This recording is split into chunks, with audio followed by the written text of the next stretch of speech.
수업이라는 주제로 여러분들에게 발표하겠습니다. 큰 박수 부탁드립니다.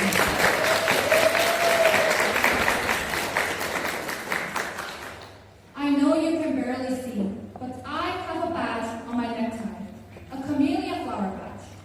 All flowers have symbolic meaning, and camellia symbolizes waiting. The waiting and patience of more than 30,000 casualties of Jeju 43 annihilation. They are waiting for the truth to be divulged and peace to be regained. As I delved into the cause of this tragedy, I was shocked and dismayed by how many innocent civilians were barbarically trampled. On behalf of the Jeju uprising victims, I am here to reveal the truth which is too little known. When I studied this history, I asked myself a question. What triggered this incident?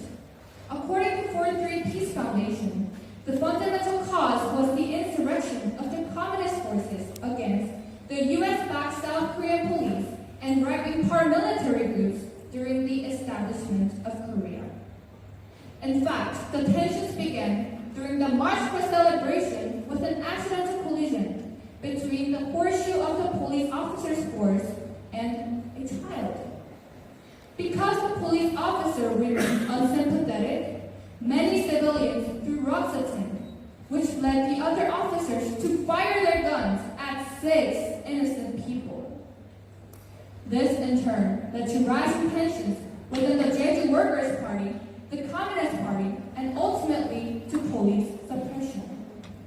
On April 3rd, 1948, the Jeju Workers' Party declared an armed uprising against the police. The votes of Jeju Island in the election were invalidated, and the infuriated Sinmali government and the US military indiscriminately murdered anyone seen on the island's mountainous regions. Their goal was to eliminate any communist militia that still remained. The government burned the villages to the ground, making it impossible for anybody to escape. The Jeju 43 uprising event was a tragic incident that blatantly disregarded human rights, especially the personal security and safety of civilians in combat.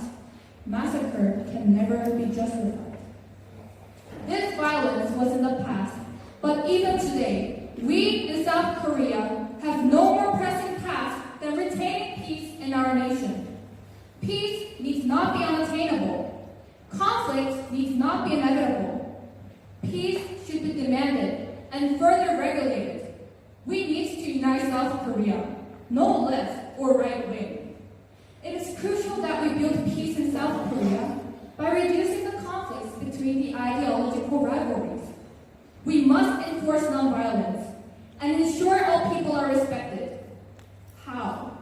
By working together as one nation on stabilizing national power founded on the basis of equal human rights. Now I will ask you a question.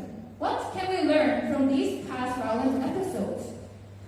As South Korean students, we learn Korean history not just to get high scores in our grades, but to prevent this tormenting history from reoccurring. Sadly, Korea is in extreme tumult, undergoing numerous conflicts between ideologies, classes, regions, generations, and gender. I ask you, what is the purpose of learning history if we cannot reflect from our mistakes?